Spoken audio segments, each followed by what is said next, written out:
નમસ્કાર ગુજરાત। આજના મુખ્ય સમાચારોની અંદર ગુજરાતમાં 7 દિવસ માટે વરસાદની આગાહીઓ કરવામાં આવી। 2000 રૂપિયાનો 23મો હપ્તો ક્યારે આવશે ખાસ મિત્રો જોઈ લ્યો। ખેતરોમાં વીજ લાઇનનું મળશે હવે તમને વળતર। સીએમ ભૂપેન્દ્ર પટેલની લાલ આંખ, હવે ખાસ બધા ચેતી જજો। અને બીજા અન્ય સમાચારોની માહિતી આજના આ વિડીયોમાં આપણે મેળવીશું। તો જે પણ મિત્રો આપણી આ ચેનલની અંદર નવા આવ્યા છે તે મિત્રોને ખાસ વિનંતી કરું કે આવા દરરોજ समाचारना वीडियो जोवा माटे आपणी आ चेनलने जरूरथी सब्सक्राइब करी लेजो। આજના પહેલા સમાચારની મિત્રો વાત કરીએ તો ગુજરાતમાં 7 દિવસ માટે વરસાદની આગાહીઓ આપવામાં આવી ગઈ છે। ખાસ મિત્રો અનેક વિસ્તારો ગુજરાતના એવા છે જેમાં મિત્રો અત્યારે વરસાદ વરસી રહ્યો છે અને વરસાદે અનેક વિસ્તારોને ધમરોળ્યા છે। તો ખાસ મિત્રો એવા પણ વિસ્તારો છે જેમાં મિત્રો વરસાદ પડ્યો પણ નથી। તો ખાસ ગુજરાતની અંદર મિત્રો જૂન મહિનાનો અને આ જુલાઈ મહિનાના એક દિવસની મિત્રો વાત કરીએ તો 19% વરસાદ વરસી ચૂક્યો છે અને હજુ મિત્રો વરસાદ વરસવાનો બાકી છે। તો ખાસ મિત્રો એવા ઘણા વિસ્તારો બાકી રહ્યા છે જેમાં મિત્રો વરસાદનું એક ટીમ્પું પણ આવ્યું નથી। તો ખાસ ફરીથી મિત્રો વરસાદની આગાહીઓ આપવામાં આવી ગઈ છે જેમાં મિત્રો તમને જણાવું તો ગુજરાતમાં ચાતક નજરે મિત્રો વરસાદની રાહ જોવામાં આવી રહી છે। ધરતીપુત્રો અને નાગરિકો માટે ચિંતા અને રાહતના સમાચાર મિત્રો સામે આવ્યા છે। રાજ્યમાં મિત્રો આગામી દિવસોમાં ચોમાસું પૂરી તાકાત સાથે આગળ વધવાનું છે। હવામાન વિભાગ દ્વારા મિત્રો કરવામાં આવેલી લેટેસ્ટ આગાહી અનુસાર સમગ્ર ગુજરાતમાં મેઘરાજા ધમાકેદાર બેટિંગ કરવા માટે તૈયાર છે। આગામી 7 દિવસ સુધી રાજ્યમાં અલગ અલગ વિસ્તારોમાં મિત્રો હળવાથી મધ્યમ એટલે કે અતિ ભારે વરસાદની પણ સંભાવનાઓ વ્યક્ત કરવામાં આવી છે, જેને પગલે મિત્રો વહીવટી તંત્ર પણ એલર્ટ મોડમાં આવી ગયું છે। ત્યારબાદ મિત્રો મહત્વના સમાચારની વાત કરીએ તો 2000 રૂપિયાનો 23મો હપ્તો ક્યારે જમા થવાનો છે ખાસ મોટા સમાચાર સામે આવી ગયા છે। મિત્રો મોટા ન્યૂઝના અહેવાલો અનુસાર પણ મિત્રો માહિતીઓ સામે આવી ગઈ છે કે 23મો હપ્તો હવે ખેડૂતોના ખાતામાં ક્યારે જમા થવાનો છે। તો ખાસ પીએમ કિસાન સન્માન નિધિ યોજના અંતર્ગત દેશના કરોડો ખેડૂતોને વાર્ષિક 6000 રૂપિયાની આર્થિક સહાય આપવામાં આવે છે, જે અંતર્ગત દર 4 મહિને મિત્રો 2000 રૂપિયાનો જે આપણને હપ્તો આપવામાં આવે છે સીધો ખેડૂતોના ખાતામાં જ આપવામાં આવે છે। જો સરકારના નિયમિત સમયપત્રકની વાત કરીએ તો આ યોજનાનો 23મો હપ્તો વર્ષ 2026ના જૂનથી જુલાઈ મહિનાની વચ્ચે જાહેર કરવામાં આવી શકે છે। એટલે કે મિત્રો જૂન મહિનો તો હવે પૂરો થઈ ગયો છે। હવે જુલાઈના મિત્રો એક અઠવાડિયું અથવા તો મિત્રો 15 દિવસની અંદર ખેડૂતોના ખાતામાં આ હપ્તો જમા થઈ શકે છે।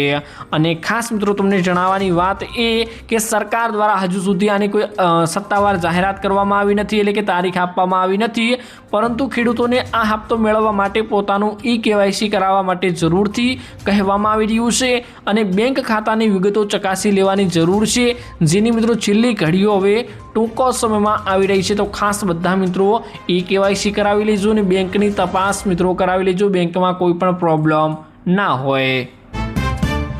ત્યારબાદ મિત્રો મહત્વના સમાચારની વાત કરીએ તો ખેતરોમાં વીજ લાઇનનું મળશે હવે તમને વળતર। ખાસ મોટા સમાચાર મિત્રો સામે આવી ગયા છે, જેમાં મિત્રો તમારા જેટલા ખેડૂતોનો અત્યારે સવાલો છે જેના જવાબ મિત્રો મળી જવાના છે અને ખાસ ખેડૂતો માટે અત્યારે જાહેરાત કરવામાં આવી ગઈ છે જેનું વળતર આપવાનું છે। તો ખાસ મિત્રો આ ટોપિક થોડો મોટો થવાનો છે, અંત સુધી જોશો તો તમને મિત્રો તમારા બધા સવાલોના જવાબ આ ટોપિકની અંદર મળી જવાના છે। તો ખાસ મિત્રો આની અંદર એ જણાવવામાં આવ્યું છે કે ખાસ હવે તમારા ખેતરોની જે અંદર વીજ લાઇન મિત્રો પસાર થઈ રહી છે તેના વિશે મિત્રો અત્યારે એક મુદ્દો ઉઠ્યો હતો, ખેડૂતો અવારનવાર આંદોલન કરતા હતા, તેના વિશે મિત્રો જવાબ આવી ગયો છે। શું વળતર આપવામાં આવશે તો ખાસ મિત્રો તમને જણાવું તો ગુજરાતના પાટનગર ગાંધીનગર ખાતે મુખ્યમંત્રીની અધ્યક્ષતામાં યોજાયેલી રાજ્ય કેબિનેટની મહત્વની બેઠક પૂર્ણ થઈ છે। આ બેઠકમાં રાજ્યના વિકાસ કાર્યો સહિત ખેડૂતોને સ્પર્શતા અને મહત્વના મુદ્દાઓ ઉપર મિત્રો વિશ્વવૃત્ત ચર્ચા કરવામાં આવી હતી। સૂત્રોના મિત્રો જણાવ્યા અનુસાર આ વખતની બેઠકમાં ખેતરોમાંથી પસાર થતી હાઈ ટેન્શન લાઇન અને વીજ પોલનો મુદ્દો મુખ્ય કેન્દ્રબિંદુ રહ્યો હતો। કેબિનેટ બેઠકમાં મિત્રો ખેડૂતોના હિત માટે એક મોટું ગરમાવું જોવા મળી રહ્યું છે। ખેતરોમાં નાખવામાં આવતા વીજ પોલના કારણે ખેડૂતોની કિંમતી જમીનથી થતા નુકસાન અંગે તમામ મંત્રીઓને એકસુરે મિત્રો અવાજ ઉઠાવ્યો છે। વીજ પોલ ઊભા કરવાના બદલામાં મિત્રો જગતના તાતને ખેડૂતોને હાલમાં મિત્રો વળતર મળે છે તેના કરતાં મિત્રો ઘણું વળતર ચૂકવવું જોઈએ તેવું પણ જણાવવામાં આવી રહ્યું છે। અને આ મામલે મિત્રો કેબિનેટના તમામ સભ્યોને સંપૂર્ણ એકમાત્ર એક મત જોવા મળ્યો હતો, એટલે કે બધા એક થઈ ગયા છે આ મુદ્દે। મંત્રીઓની રજૂઆત અને વળતર વધારવાની માંગના પગલે મિત્રો સરકારે લોકતાંત્રિક અભિગમ અપનાવવાનો નક્કી કર્યું છે। કેબિનેટમાં મિત્રો લેવાયેલા નિર્ણય મુજબ હવે આ મામલે મિત્રો વિવિધ ખેડૂતો સંગઠનો અને રાજ્યના અગ્રણી ખેડૂતો આગેવાનો સાથે સીધી ચર્ચાઓ કરવામાં આવવાની છે। ખેડૂતોની અપેક્ષાઓ અને વહીવટી પ્રક્રિયાઓને ધ્યાનમાં રાખીને મિત્રો સરકાર વળતરનો નવો ડ્રાફ્ટ તૈયાર કરવા જઈ રહી છે। ખેડૂત આગેવાની સાથેના ચર્ચાના દોર બાદ મિત્રો આ સમગ્ર વિગતો મિત્રો મુખ્યમંત્રીના નિર્ણય અનુસાર કરવામાં આવશે અને સરકારના સકારાત્મક વલણથી મિત્રો રાજ્યના લાખો ખેડૂતોને પોતાની જમીન ઉપર ઊભા કરાતા વીજ પોલનું મોટું અને સંતોષકારક મિત્રો આર્થિક વળતર મળવાની ભીતિઓ અત્યારે મિત્રો સેવાઈ રહી છે। તો ખાસ ખેડૂતોને જે મિત્રો વળતર મળવા જઈ રહ્યું છે તે મિત્રો હવે વળતર ખેડૂતોને મળીને જ રહેશે તેવું સરકારે પણ મિત્રો નિવેદન આપી દીધું છે। ત્યારબાદ મિત્રો મહત્વના સમાચારની વાત કરીએ તો સીએમ ભૂપેન્દ્ર પટેલની લાલ આંખ હવે ચેતી જજો। ખાસ મોટા સમાચાર આવ્યા છે। ગુજરાતને દેશનું સૌથી સ્વચ્છ રાજ્ય બનાવવાના સંકલ્પ સાથે પાટનગર ગાંધીનગર ખાતે સિવિલ હોસ્પિટલ ખાતેથી મિત્રો નમો સ્વચ્છતા અભિયાનની રાજ્યવ્યાપી ભવ્ય શરૂઆત કરવામાં આવી હતી।